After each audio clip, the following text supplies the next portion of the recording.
యేసుక్రీస్తు నామంలో మీ అందరికీ నా వందనములండి. ప్రియమైన దేవుని వర్లారా, మరి దేవుడు కొన్ని మాటలు మనకి వివరిస్తా ఉన్నారు ప్రియులారా. మనము మరి దేవుడిని నమ్ముకున్నాకుండి మరి అపనమ్మకంగా ఉండకూడదు. హృదయపూర్వక విశ్వాసము దేవునికి ఎంతైనా మరి ఇష్టము, అవసరం కూడా. అందుకే దేవుడు చెప్తున్నాడు, నిన్ను వలె నీ పొరుగువారిని ప్రేమించమని. మొట్టమొదటగా మరి తండ్రి అయిన దేవుడిని మన పూర్ణ హృదయముతో ప్రేమించాలని.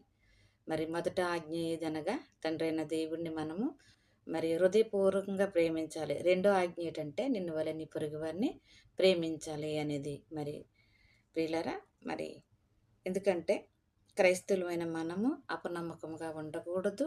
దేవుణ్ణి మనం నమ్మి పరలోకము నిత్యజీవం మనకి ఇస్తాడు అని, పునరుద్ధానుడయ్యాడు క్రీస్తుని నమ్మి మనము బాప్టిజం పొందాం కాబట్టి మరి దేవుడు ఏ రీతిగా పునరుద్ధానుడయ్యాడో మరి అలాగే మనము కూడా చనిపోతే మరలా మనం లేపబడతామని హృదయపూర్వకంగా నమ్మాలి. మరి అదే మనకి చేసిన మరి ప్రామిస్.